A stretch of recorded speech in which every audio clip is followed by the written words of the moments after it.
కరెక్టే. ఎందుకంటే పెళ్ళైన కొత్తలో బలుపు మీద వాపు తెలీదు. తర్వాత మాత్రం వాళ్ళన్నిటికీ కానీ పెళ్ళైన కొత్తలో కూడా ఏదైనా 2 చేతులు కలిస్తేనే కదా చప్పుడొచ్చేది. యెస్. ఇప్పుడు ఒక్క వైపు మీరు సైలెంట్‌గా ఉన్నప్పుడు, అమ్మాయి ఏం గొడవ చేసుకుంటది? వచ్చిన అమ్మాయి లేదు కదా! ఇప్పుడు అలా కాదు. ఆ పొరపాటున ఏదన్నా స్టవ్ మీద పాలు పొంగిందనుకోండి, ఏదో వంట మనుషులున్నారో లేదో చూడలేదో, ఈ ముందు అప్పుడు ఎవరిని ఎద్దేవా చేస్తారు? అత్తగారు కూడా, "అమ్మా చూడమ్మా వాళ్ళ ఇంట్లో ఆ అమ్మగారింటి వచ్చింది. ఏమీ తెలీదు. అన్నీ ఇట్లా పొంగబెట్టి నాశనం చేస్తుంది సంసారాన్ని." అంటే ఫస్ట్ ఎద్దేవా వేసేది అమ్మగారిని ఎత్తుతారు.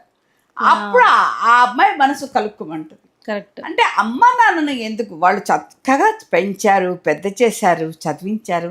అంటే నేను ఆడపిల్లల గురించి నేను అనట్లేదు. ఎందుకంటే ఆడపిల్ల అనేది అత్తారింటికి వెళ్తుంది కాబట్టి అక్కడి నుంచే కదా గొడవలు స్టార్ట్ అయ్యేది.